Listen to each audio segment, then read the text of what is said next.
sejam bem-vindos ao segundo dia da Febraban Tech 2023. Abrir o aplicativo de uma instituição financeira para conferir o saldo, fazer um Pix, pedir um empréstimo, precisam ser experiências fáceis, transparentes e seguras. Mas praticidade e autonomia continuam sendo os principais critérios na escolha do consumidor e garantem fidelização? Neste painel, vamos apresentar uma pesquisa inédita que fizemos para trazer um panorama sobre essas razões que levam o cliente a escolher uma instituição financeira, indicando também os principais fatores que podem conduzi-los a trocá-la. Qual é o peso que os clientes dão para atendimento, para capilaridade, para personalização?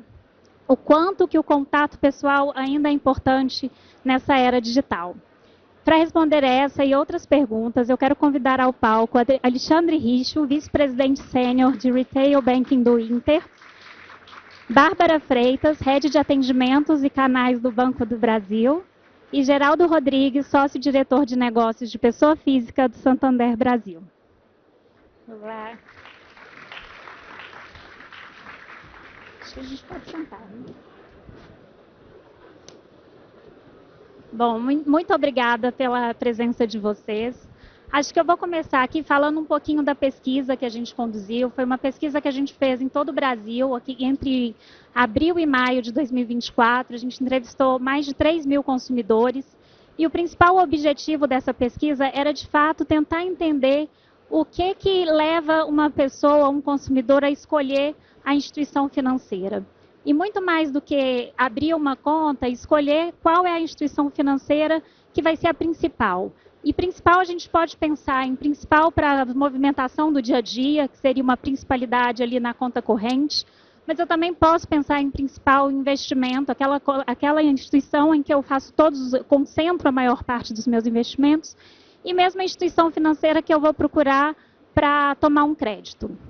E a gente já vinha acompanhando dados do Banco Central que mostram que cada vez mais, tanto consumidores quanto empresas, aumentaram muito o número de contas correntes, né? Então, o consumidor hoje, em média, tem mais 5 contas correntes, consumidor/CNPJ, né?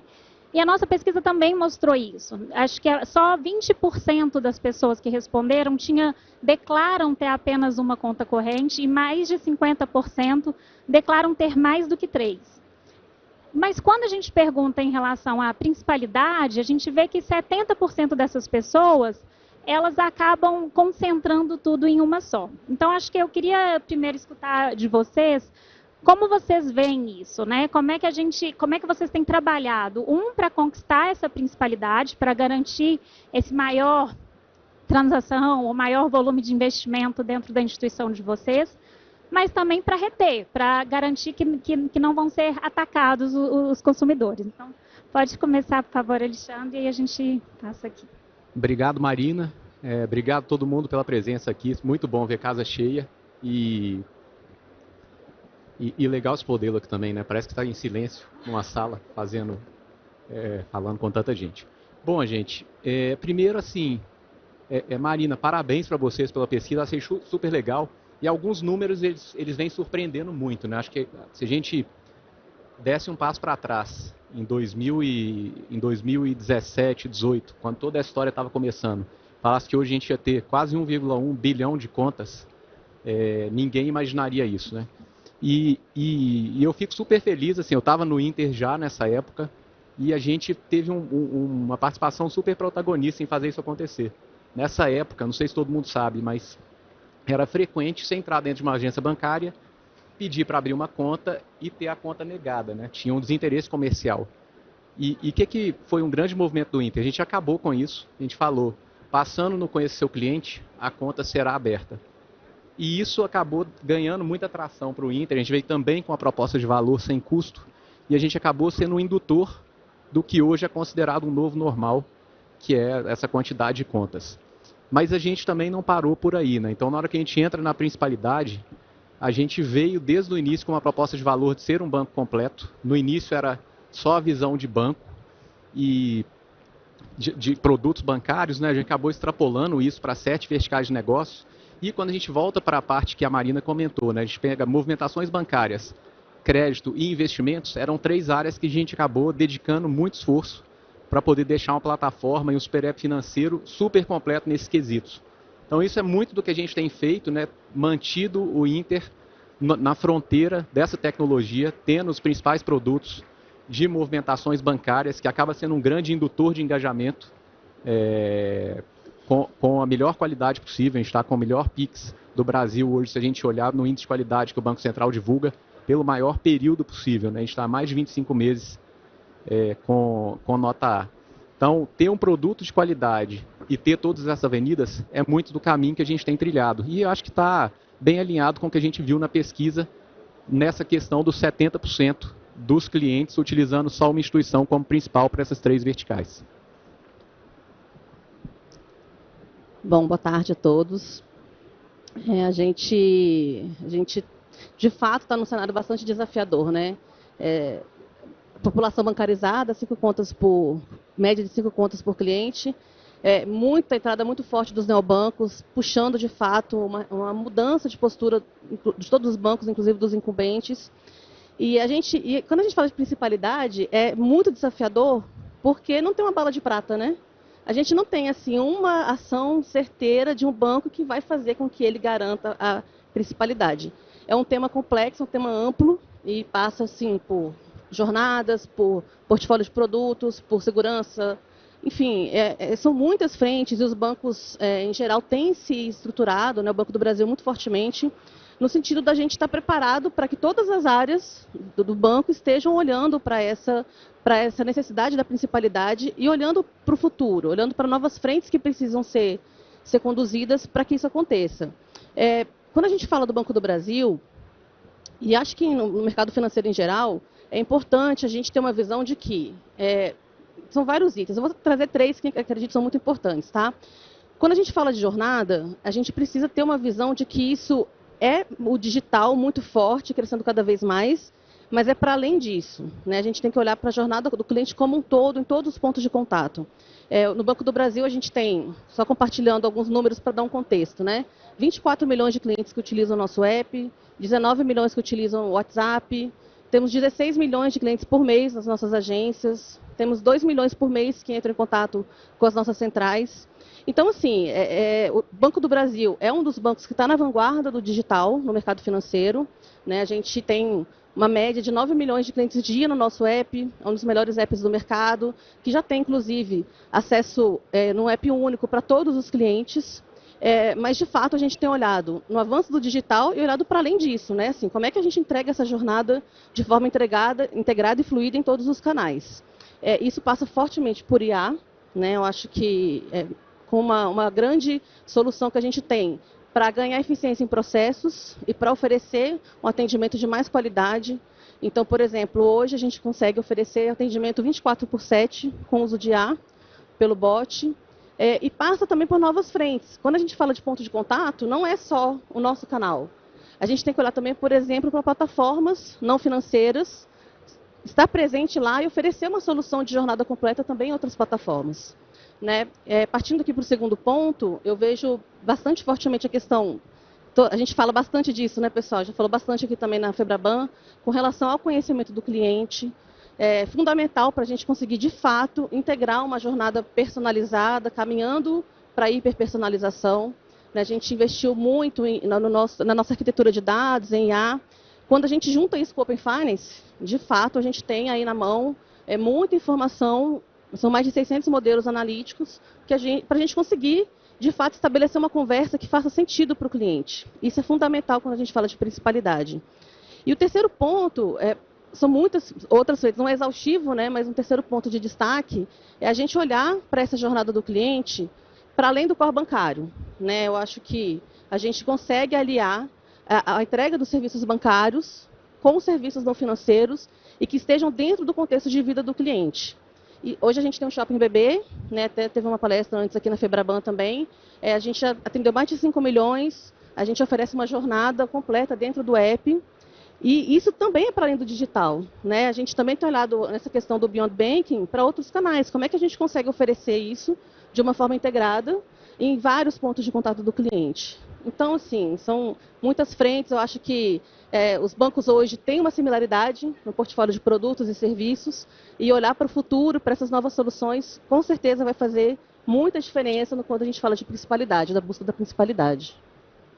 Muito bom, muito bom. Ficou para mim aqui o fechamento dessa primeira rodada. Primeiro, Marina, obrigado pelo convite, um prazer estar aqui com o Alexandre e com a Bárbara, falando sobre um tema, talvez seja o tema mais importante na minha visão hoje, dentro da agenda dos grandes players do sistema financeiro, né? Foi-se o tempo de onde a agenda que trilhava o negócio era uma agenda de crescimento, de growth. Eu acho que no final a agenda está muito mais centrada hoje na capacidade de eu construir conexão, relacionamento e a partir desse ponto ser a plataforma principal que serve esse cliente que hoje tem um pé em cada instituição financeira, né?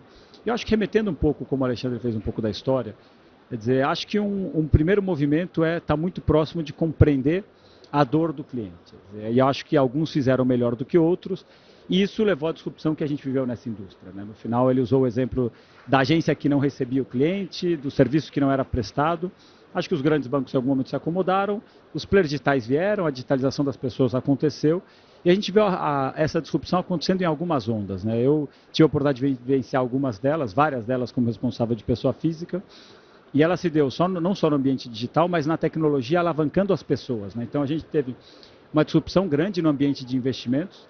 Então as grandes corretoras e plataformas de investimentos que se especializaram na dor do cliente. Você tinha um cliente com uma dor específica, que no final queria investir, que buscava acolhimento, proximidade e que no final não obrigatoriamente a indústria estava sendo capaz de surtir isso, né? A gente vendo isso e percebendo essa dor, a gente olhava para dentro, a gente não perdia clientes. A gente perdia negócios, os clientes continuavam lá, mas cada vez com uma porção menor do seu negócio, uma parte dele estava migrando para as corretoras, no momento de uma taxa de juros muito baixa e tal. E naquele momento a gente decide entender, quer dizer, o que estava fazendo, o que aquele cliente buscava e o que determinaria o sucesso nosso numa agenda, por exemplo, para um cliente de alta renda, investidor, que na verdade nos permitiria voltar a conquistar espaço no mercado que a gente vai perdendo espaço em muita velocidade, né? Então, a gente vai conversar, escutar o cliente, e o cliente nos pede 3 coisas. O cliente, primeira coisa, ele queria que o banco valorizasse o tempo dele. Quer dizer, no final, o exemplo da agência que não atende é o exemplo do call center que tem uma URA que bloqueia o acesso do cliente, é um bot que às vezes não entende a não possibilidade de você falar com o humano dentro do aplicativo. Então, a nossa incapacidade de prestar serviço é a primeira coisa que a gente falou, a gente precisa revocacionar os nossos canais. Qual é o papel de cada canal na entrega de valor para esse cliente? Como é que eu faço para que esse cliente veja um banco que valoriza o seu tempo e entrega para ele no dia a dia proximidade e conexão para resolver as suas dores? E não obrigatoriamente é aquele especialista que estava numa loja, a pessoa mais indicada para resolver aquele problema. E a gente via vários fazendo isso muito melhor. Então tem um chat de primeiríssima qualidade, é dizer, é no aplicativo que o cliente quer que essas pequenas dores sejam resolvidas. O segundo, esse cliente não achava que isso era suficiente. Então, bacana, esse cliente não estava indo para um banco digital, esse banco estava indo para uma plataforma de investimentos. Ele queria alguém que ajudasse ele a fazer escolhas inteligentes. Ele falou, ok, eu construí meu patrimônio, mas eu quero que alguém me ajude a que eu faça esse meu patrimônio crescer, que me viabilize o projeto do investimento que eu quero fazer, e a partir dali a gente constrói uma grande assessoria de investimentos. A gente tem hoje quase 2.000 assessores, a gente se inspira muito, e eu acho que essa indústria que se transforma te obriga a olhar para o lado e aprender de quem faz direito e de quem faz melhor do que você. A gente se inspira muito no modelo do agente autônomo, e a gente falou, se pode fazer melhor, construir-se uma relação mais profunda, mais correta, mais honesta com esse profissional, mas entregar a mesma conexão e proximidade que só um empreendedor é capaz de construir com o seu cliente. A gente monta uma assessoria de investimentos, a gente reconstrói conexão. Se o autônomo tem 200 clientes, eu quero ter um loading de 100, porque se em algum momento eu neguei proximidade, eu quero entregar uma conexão mais profunda do que ninguém. Revocaciono o papel do meu especialista na loja, entendo que ele não é capaz de fazer tudo, não é ele que vai vender o seguro para o cliente que precisa proteger o seu patrimônio. A gente constrói uma estrutura de gestão patrimonial para apoiar o cliente na gestão dos seus patrimônios. E por último, o cliente queria que a gente entregasse experiências incríveis para ele. Então, a gente faz parcerias, a gente traz o elemento de valor que cria nesse cliente uma sensação de único e de exclusividade na relação com o banco, e a partir dali a gente dobra a nossa base de clientes de alta renda em 2 anos, a gente cessa a evasão para corretoras. Hoje a gente é capaz e se sente de atacar a corretora, a gente não vê na corretora um elemento de ameaça, porque a gente foi capaz de compreender em profundidade aonde ela tinha tratado uma dor que a gente tinha sido incapaz de tratar de maneira correta, e a gente evolui muito como plataforma transacional, né? Então, acho que é um exemplo de como entender o cliente é o elemento central. Hoje eu estou com a minha camiseta fazendo propaganda aqui do Santander Free, e aqui, logicamente, inspirado no outro ponto que o Alexandre trouxe, é dizer, no final, quem determina preço e valor é o consumidor, e não a indústria. Então, não existe a possibilidade, e talvez os incumbentes demoraram mais do que deveriam. A gente fez esse movimento há 2 meses atrás, não foi há 2 anos, mas não existe espaço para se cobrar por algo que o cliente já não percebe valor. Então, cobrar de um cliente uma conta transacional básica não faz mais nenhum sentido. Por muito tempo foi o Banco Central cobrando de que a gente tinha que oferecer os serviços essenciais e tal, mas não é sobre o regulador, é sobre o cliente. Se o cliente não está mais disposto a pagar por um veículo transacional básico, a gente não pode mais. Sobre o risco de não ter mais clientes. Então, a gente toma a decisão de que não é os serviços essenciais do Banco Central, a gente dá saque gratuitos para os nossos clientes de maneira ilimitada, porque a gente tem uma infraestrutura para dar usufruir esses clientes, a gente tem 10 dias sem juros para toda a base de correntistas do Banco Santander, falando que eu preciso conectar minha oferta com o que é valor para esse consumidor. E, além disso, um consumidor que espera, logicamente um consumidor mais jovem, que não vê na agência o ponto transacional de resolução de problema, que quer no aplicativo você de resolver, com chat, com uma condição de atendimento. Então, eu acho que toda a transformação e a capacidade de você construir principalidade passa por estar atento em um consumidor que se transforma e uma indústria. E a indústria transforma o consumidor transforma a indústria, e quem não entender esses movimentos, no final, vai perder a sua capacidade de se conectar com esse consumidor e vai perder primeiro a principalidade e, na sequência, vai perder o cliente. Não, perfeito, muito obrigada pelas contribuições aqui. Acho que, voltando um pouco para a pesquisa, até um ponto que a gente sempre olhou era, a gente foi avaliando diferentes estratos, né? Então, a gente tinha lá, estamos olhando para a principalidade, número de contas, mas como a questão geracional explica essa principalidade, né? O que a gente vê de diferente quando eu olho para os boomers, pessoas que nasceram ali na década de 50, 60, e para a geração Z que chegou agora, né? Quais são as diferenças? E são gritantes, são muitas, assim. Acho que mesmo quando a gente olha por classe social, não é tão grande quando a gente olha por idade, né? E os jovens, eles são os mais propensos a ter mais contas, eles são os que, de fato, estão muito mais confortáveis com o canal digital, eles procuram as oportunidades ali, eles estão interessados em quem é que vai dar o maior limite, enquanto que quando a gente olha para a geração dos boomers, eles estão muito mais preocupados com o quanto que eu confio nessa instituição, o quanto que eu posso, de fato, confiar nessa instituição para colocar o meu dinheiro, para fazer uma relação aqui. E a instituição precisa cuidar desses dois públicos, precisa ofertar para esses dois públicos que se comunicam de forma muito diferente, né? Então, acho que queria escutar um pouco sobre esse desafio, né? Como é que a gente trabalha públicos e preferências tão diferentes dentro da instituição. Pode começar, no geral. Então, se eu terminei, eu começo aqui de volta. Eu acho que, indo para o público mais jovem, eu acho que no final, talvez seja para o grande banco o mais complexo dos públicos, quer dizer, acho que a gente tem vários desafios aqui. Acho que o primeiro desafio, ele tem uma predisposição e uma fluidez, como você comentou, no relacionamento muito maior. Ele se acostumou a construir um relacionamento mais fragmentado e, na verdade, não é diferente com os bancos. Mas eu acho que a construção dessa principalidade passa por entender a sua dor. Eu acho que algumas delas, a primeira, esse público normalmente precisa acessar crédito, e é um grande desafio você dar crédito a quem nunca teve crédito. Então, como é que você ajuda, a gente brinca, a gente está construindo uma dinâmica de build your limit or build your credit. Quer dizer, como é que eu insiro, a gente fala, a bancarização básica, que é ter uma conta, isso já ficou no passado. Quer dizer, todas as pessoas estão bancarizadas, e em níveis muito diferentes de bancarização. A bancarização pode ser um meio de pagamento transacional, a bancarização pode ser um acesso a consumo, a bancarização pode ser um acesso a crédito, pode ser a viabilização de um projeto, é uma bancarização de um nível muito maior. Eu acho que um dos desafios é como é que você cria conexão com esse público. Logicamente, o ponto central é uma oferta de valor que conecte com ele, então não consigo enxergar uma oferta de valor que não seja gratuita no que é o elemento básico. O segundo elemento é dizer como é que você ancora estruturalmente isso dentro do ambiente digital, porque essas pessoas entendem conveniência diferente de uma outra geração, e a conveniência é você ter o banco no sofá, na palma da sua mão e a partir dali resolver tudo, mas eu acho que tem um elemento adicional que é como é que eu apoio essa pessoa na sua construção, na construção do seu patrimônio, que é um dos grandes papéis de uma instituição financeira, né? Então, a gente tem trabalhado muito, a pandemia nos fez aprender muito sobre o que fazer e tudo o que não fazer.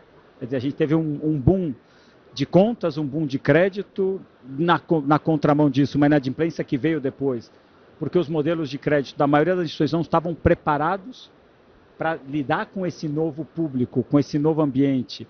E no final a gente está reaprendendo e acho que parte disso passa por construir junto. Então, quer dizer, a possibilidade do cliente fazer um primeiro investimento, desse primeiro investimento você desdobrar num primeiro crédito, construir um behavior, a partir daí ir construindo passo a passo com o cliente e educando financeiramente esse público, para que esse público possa efetivamente usufruir de uma relação financeira mais profunda, né? E eu acho que, logicamente, na geração mais antiga, ainda o componente humano é um componente muito importante, a solidez da marca, a presença física que ancora esse ponto, mas como a gente também trabalha na desancoragem de que humano e tijolo não são obrigatoriamente a mesma coisa. As pessoas não obrigatoriamente querem o ponto físico, elas querem a pessoa que traz confiança, que dá aconselhamento. Então, como a gente movimenta os nossos custos, é que os custos vão ao que é verdadeiro valor para esse público, que é no final o toque humano que dá a personalização no atendimento e não obrigatoriamente mais o ponto físico que ancorava o elemento da onde o toque humano nascia, né? No final, acho que é desconectar, é dizer, gente é valor, tijolo é custo, se não tem valor para o público que usa dessa parte da nossa infraestrutura, né? Bom, é muito desafiador essa questão das gerações, porque todos os públicos, todas as gerações têm um papel muito importante, seja na composição da base, seja na composição do resultado. Então, de fato, os bancos precisam olhar para todos e com o mesmo nível de relevância. Acho que a personalização é um dos grandes caminhos para que a gente consiga fazer isso, né?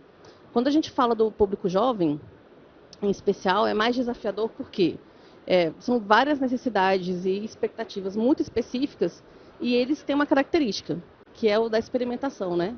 Então, assim, se não está legal com o banco A, é muito fácil mudar para o banco B, muito mais do que as outras gerações. Então, isso torna o desafio do público jovem muito maior.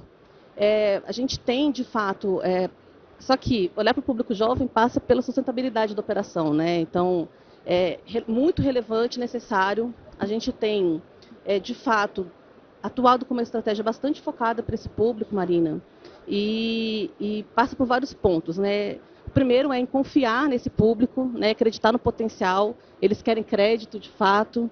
Eles querem um parceiro, né? Alguém que ajude a construir ali um planejamento financeiro, alguém que aposte neles e que conheça. É um outro tipo de linguagem, outro tipo de comunicação. Então, a gente tem trabalhado muito forte na disponibilização desse portfólio que faça sentido, na disponibilização de agentes de planejamento financeiro que suportem esse jovem durante toda a jornada dele, né, muito forte o empreendedorismo, essa questão de estar começando a vida financeira ali, né? E passa muito também pela forma como a gente se comunica e pelas jornadas, né? É uma jornada totalmente resolutiva no digital, isso é meio básico para esse público. E a gente tem avançado, inclusive, aliando essa questão da jornada com a personalização. Então, por exemplo, 1º de julho, a gente lança uma versão do nosso app totalmente adaptada para o público jovem. Então, trazendo ali uma comunicação direcionada para ele, as funcionalidades que vão estar disponíveis são as funcionalidades que eles mais usam, com jornadas integradas. Inclusive, ele vai ter uma jornada integrada com o WhatsApp, e vamos supor que ele queira um atendimento humano, ele ainda tem, por ali, uma possibilidade de transbordar para uma equipe especializada que conversa com ele. Então, tem uma equipe direcionada que a gente preparou, que tem o perfil do público jovem e que está preparada para conversar com ele. Né? Acho que a gente tem revisto várias jornadas, o nosso próprio expansão de base fundamental, a gente lançou recentemente um novo onboard muito mais simples, com bastante uso de IA, que faz todo sentido, porque se a jornada não for fluida, ele nem entra, né? Esse relacionamento nem se inicia. E é isso, eu acho que a gente continuar avançando nessa jornada, sabendo que tem uma questão muito positiva, que é desafiador, mas ao mesmo tempo é muito bom a gente ter uma jornada conseguir oferecer essa jornada sem fricção e que ela seja inteira no digital. Né? E à medida que essa relação for evoluindo, daqui a pouco ele vai querer uma assessoria financeira, né? Ele vai evoluindo na jornada e a gente vai estar ali junto também, preparados para crescer junto nesse processo. Bom, gente, fechando aqui, acho que tem essa parte ali da pesquisa, Marina, o que eu achei legal. Primeiro, de novo, evolução. Então a gente vê a gente lá está classificado, né, como desafiantes digitais, onde o Inter se encaixa com um posicionamento super forte, principalmente quando a gente olha para a geração Z, é um domínio mesmo dos desafiantes digitais, o que para nós é muito bom. Obviamente, ao longo do tempo, a gente precisa sustentar essa permanência e garantir principalidade de longo prazo. Mas é uma notícia boa. E uma notícia também muito boa é a evolução que a gente tem visto na penetração em todas as gerações. Então, no início, a proposta de valor ela era muito boa para essas pessoas mais jovens, não tinham acesso a uma conta bancária, e ela era muito boa também, que tinha falado antes, na questão de redução de custo. Junto com esse processo de evolução do crescimento de contas, a gente foi evoluindo em todas as jornadas e na qualidade de cada um dos nossos produtos, né? Seja movimentações bancárias, seja investimentos, seja crédito, a gente foi evoluindo e ficando capaz de entregar não só economia, mas proposta de valor diferenciada. De que forma, né? Experiência do cliente na parte de movimentações bancárias. Investimentos mais inteligentes. Então, no nosso caso, a gente tem uma plataforma super completa, com DTVM, com tudo, trazendo variedade, que é um negócio que os clientes gostam muito, e variedade para todos, não para certos clientes. Então, a gente conseguiu trazer isso também. E aumento da variedade de crédito, inclusive trazendo jornadas para as pessoas construírem o crédito delas ao longo do tempo. Isso, lá atrás, fazia muito sentido para esse cliente mais jovem, e era uma maioria absoluta dos nossos clientes, era 70% dos clientes lá em 2019, 2020. Mas a gente tem visto aí dois movimentos, né? Já são, sei lá, 7, 8 anos de jornada, então as pessoas também vão ficando mais velhas, quem tinha 40 já está com quase 50. Então esse movimento de certa forma, envelhecimento da população que é mais digitalizada, vai nos colocando numa posição de competir, e aí a competição começa a mudar. Eu não poderia deixar de falar aqui do que o Geraldo e a Bárbara comentaram, né? Tem toda a parte de personalização, que é para onde o mundo vai.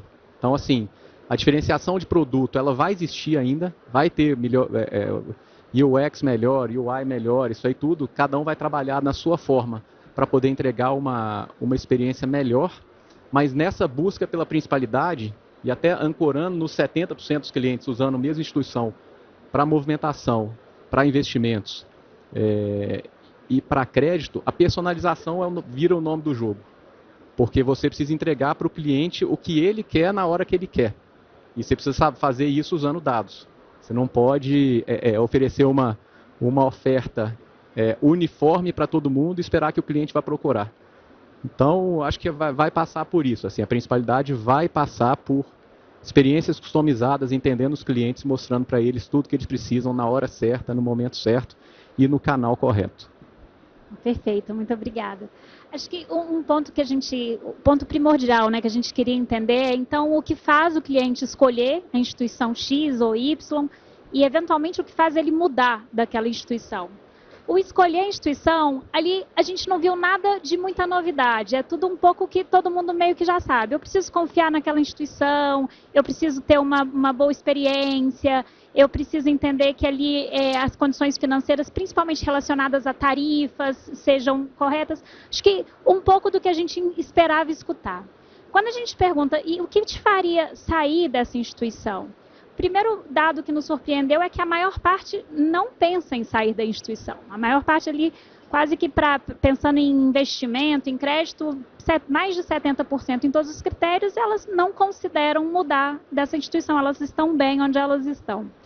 Só que, quando a gente vai tentar explorar um pouco a questão de canais, e aí a gente vai no mundo das agências, e a gente pergunta, vocês usam as agências? E outro ponto surpreendente é que a gente já vê que quase 40% nunca usam, tem ainda um percentual que usam muito pouco, mas para aqueles que usam em algum momento, as agências ainda são relevantes. Quando a gente pergunta, e se acabarem as agências? 50% diz que pensaria em mudar da instituição. Ela muda de opinião e ela fala, não, sem agência, provavelmente eu mudaria.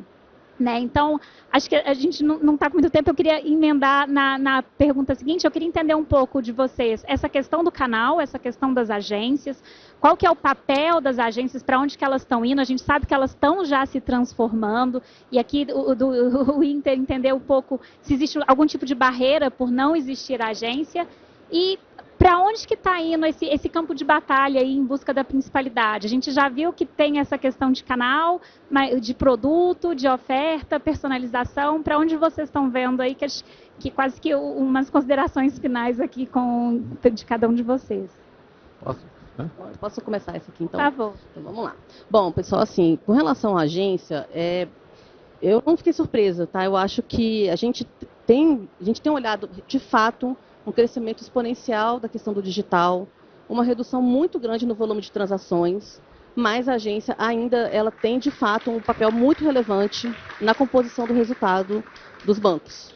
Né? E quando eu falo agência, a gente tem vários tipos de agência. Tem agência que faz atendimento remoto, tem agência que faz atendimento presencial, né, formato de escritório. Então, esse corpo esse canal com o atendimento humano, com a assessoria, ela tem muita relevância ainda. Então, pessoal, quando a gente olha, por exemplo, a gente fez uma análise, tá? Olhando, a gente pegou o mesmo perfil de clientes e viu, por exemplo, aqueles que adquiriram crédito num determinado período. O ticket médio dos clientes que adquiriram o crédito na agência ou com atendimento humano é 4 vezes maior que o ticket médio dos clientes do mesmo perfil que adquiriram no digital, exclusivamente. Isso chega a ser 10 vezes maior quando a gente fala de investimentos, por exemplo. Né? Quando você fala de, um outro exemplo, um grande aporte em previdência, isso vem do atendimento humano, da confiança, do olho no olho, de uma assessoria robusta. Então, assim, essa questão do atendimento humano, seja no formato de agência que for, ele é muito relevante para o resultado do banco, tá? Lógico que a gente tem avançado para modelos mais flexíveis, né, mais leves, olhando para menos transacional e muito mais focado em negócio, mais especializado, como, por exemplo, as agências especializadas em agro, né, inclusive megas produtores rurais. Então, a gente tem avançado para esses modelos mais leves, buscando potencializar a questão do negócio. E quais são as premissas? Né? É gestão da eficiência, olhar para a satisfação do cliente e ter o cliente determinando, na verdade, onde e em que formato a gente precisa ter uma agência física ou um escritório. E aí, pessoal, uma outra frente relevante é a ressignificação das agências. Né? Porque para as que vão continuar, a gente, de fato, tem olhado para novas jornadas, novos modelos de atendimento, novas tecnologias. Como é que a gente está testando, por exemplo, uma possibilidade de você ter um funcionário da agência A atendendo remotamente na agência B. Então, pensa o seguinte, a agência está cheia, eu posso lançar a mão de um atendente numa outra agência que não está tão cheia assim, ajudando a fazer o atendimento naquela dependência. A gente tem feito isso de forma remota, com bastante êxito, então, com uma possibilidade de expansão. A gente lançou agora o Ponto BB, quem não conhece ainda, convido a conhecer em Recife. É um espaço de experimentação. E um outro ponto muito relevante é a questão das parcerias. Né? Eu falei antes um pouco dessa questão do Beyond Banking, e a gente está olhando para isso também no físico, olhando para as parcerias como uma possibilidade de oferecer uma jornada mais completa e também diversificação de receita e até um compartilhamento de despesa. Então, assim, é um ganho de eficiência e que traz, de fato, uma jornada mais completa para essa experiência dentro do canal agência.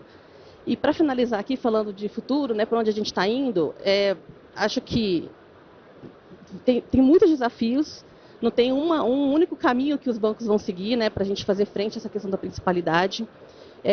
Daqui a 6 meses a gente vai estar falando de outras coisas, né, porque muda muito rapidamente, mas de fato, assim, vejo a questão da IA como um grande potencial de continuar mudando de patamar a jornada, os processos, o atendimento, levando mais eficiência, uma personalização maior. A gente ainda tem muito a explorar nesse mundo, que vai trazer muito benefício para o digital, para todos os canais e, com certeza, para a experiência do cliente com os bancos.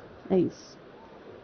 Bom, vou falar no meio aqui para poder ficar igual em todas as perguntas. Mas, gente, obviamente, a gente nasceu sem agências e então a gente não consegue ter essa percepção de geração de valor que ela existe nos incumbentes, né? Mas o que foi uma grande verdade na nossa execução do nosso plano de negócio ao longo dos anos?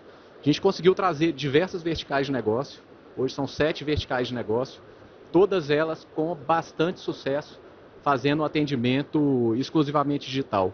Não é um atendimento sem pessoas, né? Nós temos pessoas, nós temos advisors de investimentos, nós temos, obviamente, todo um time de atendimento para poder resolver tanto problemas quanto auxiliar clientes nas evoluções e na tomada de decisão deles. E isso tudo funcionou muito bem, inclusive para produtos mais complexos. Eventualmente, a gente tem times descentralizados pelo Brasil para poder atender esses produtos mais complexos. Então, a gente não está falando só da conta digital, PIX, investimento, CDB, LCI, seja lá o que for. Então, por exemplo, a gente tem crédito imobiliário. A gente consegue fazer isso com praticamente tudo feito digitalmente, com algumas pessoas descentralizadas. Consignado, a gente consegue também fazer esse atendimento com pessoas descentralizadas. Entre todas as outras verticais, a gente tem também o Beyond Banking, tem todo o Intershop, a gente foi pioneiro nisso lá em 2019, negócio que vende hoje mais de R$1 bilhão por trimestre, e tudo feito de forma totalmente digital. Então, assim, primeiro ponto dá para fazer. O segundo ponto, e aí indo para a pesquisa, Marina, o que eu gostei lá também, né? Então, mais ou menos 71% das pessoas, a pesquisa trouxe que ou não usam agências nunca, ou usam raramente, mais ou menos meio a meio para cada grupo. De que forma que a gente enxerga isso? De novo, estando no caminho certo, não precisamos de adotar uma estratégia de ir para as agências.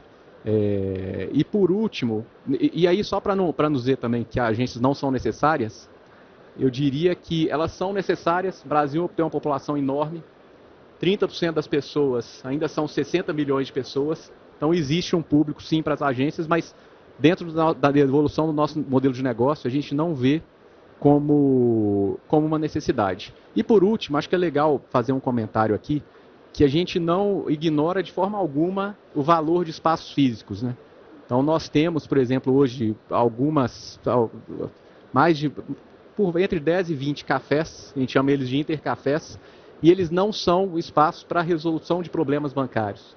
Eles são espaços para conexão com a marca. Então a gente gera muito essa questão de conexão com a marca. Isso tem acontecido nos intercafés. Mais recentemente a gente lançou alguns lounges, algumas salas VIP. Então a gente tem uma sala VIP em Guarulhos, a gente tem uma sala VIP em Curitiba e a gente tem outras por vir. Fazendo o quê? Gerando essa conexão com a marca, que aí sim é algo que a gente vê muito valor em ter uma presença física e fazendo essa geração de confiança. E finalizar, poder dar um tempo aqui para o Geraldo poder falar, só assim, o porquê, né? Por que a gente acha que tem essa evolução e por que 70% das pessoas não vão mais na agência? É a capacidade de resolução de problemas. É o que a gente falou aqui. A gente vê uma redução enorme no número de assuntos que são resolvidos na agência. E na hora que eles chegam naquele mínimo, aquele valor, aquele número pequenininho de ações reais que precisam da agência, a gente vai para um caminho de futuro em que dá para poder fazer um negócio muito grande sem participação nesse canal específico. Vai lá, Geraldo. Obrigado. Concordando aqui com os pontos que foram colocados, a gente tem uma estratégia de ressignificação do ponto físico que ela é urgente e necessária, né? Quando a gente vê o ponto físico que nasceu como um ponto físico transacional, que tinha um fluxo de dinheiro muito importante, a digitalização, o PIX muda a característica desse ponto físico e a gente vê uma redução muito importante da transação. Esse ponto físico é cada vez menos um ponto transacional, ainda traz com ele uma parte da resolução de problemas e no final eu vejo uma infraestrutura que tem uma tendência natural de ir reduzindo no tempo.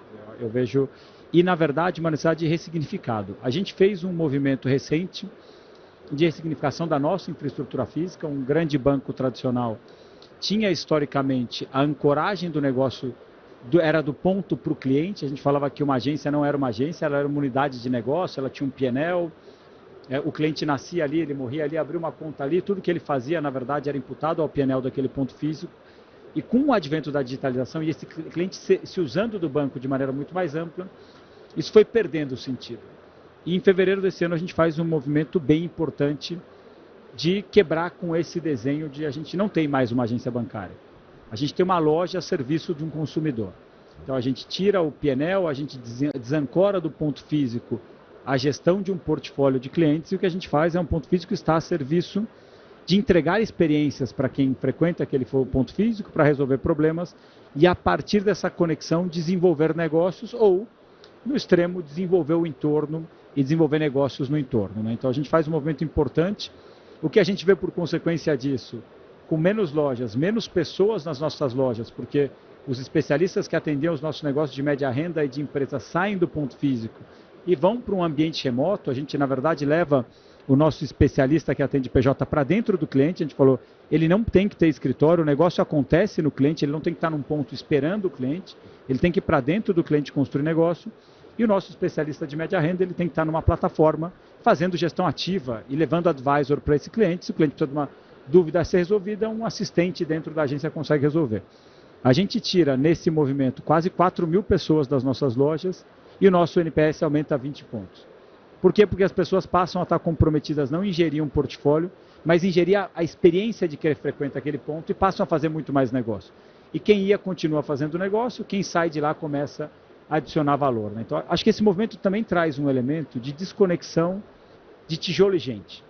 Gente é geradora de valor e a gente tem que ter uma infraestrutura física que serve à necessidade daquele território. Se eu não tenho uma necessidade, um fluxo naquele ponto, não faz sentido eu pagar aquele aluguel. Eu posso ter uma pessoa atuando de maneira remota dentro do cliente, gerando valor a ele.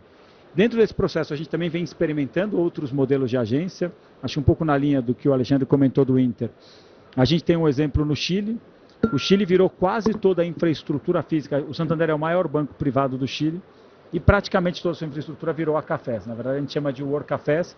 Esse modelo foi importado para outras geografias. A gente tem diversos World Café no Brasil e a gente tem trabalhado para construir um ponto que não é um ponto transacional, um ponto de conexões. E nas nossas agências de alta renda, onde no final a gente trabalha mais e mais e mais para convidar o cliente a visitar aquele espaço, fazendo eventos. Então, eu acredito muito na evolução desse ponto físico como um elemento de conexão, sim, como um elemento de troca de valor, um elemento cada vez mais transacional e, por ende disso, com uma infraestrutura que tende a reduzir no tempo à medida que a demanda por essa infraestrutura ela é menor, né? E fechando sobre o tema do uso da inteligência artificial e o que vem, eu concordo bastante com o olhar de que o jogo a partir daqui é um jogo de muito maior personalização, é um jogo de um banco que é muito mais ativo na compreensão da dor do cliente. A gente mudou o nosso statement como banco, né? A gente falava o que eu posso fazer por você hoje. O cliente já não tolera que eu pergunte para ele. No final eu tenho que ser muito mais ativo em compreender, porque ele me dá muito sinal ao longo dessa jornada e a partir daí eu desenvolver a conversa com ele e a partir daí eu desenvolver o insight. E isso vale para que a gente alavanque a experiência digital de autosserviço do cliente, mas também para que a gente gere exponencialmente mais valor para as figuras físicas, para as pessoas que hoje servem aos nossos clientes, né? É pensar que o nosso especialista de investimentos, o nosso especialista de clientes, dos segmentos caracterizados, eles também precisam beber dessa tecnologia para que a tecnologia ajude a que eles criem pontos de conexão muito mais relevantes, para que eles consigam atuar com o cliente dentro de muito mais contexto e a partir dali eles potencializem muito mais negócio, né? Então, vai ter uma parte do público que vai ser o digital pelo digital, mas eu ainda acredito muito que o humano alavancado por tecnologia pode ser um grande gerador de valor, sempre quando a gente usa a tecnologia da maneira correta. Perfeito. Bom, eu queria agradecer, nosso tempo acabou. Tinham várias outras perguntas, mas nosso tempo acabou. Eu queria agradecer muito a presença de vocês, aprendi muito aqui.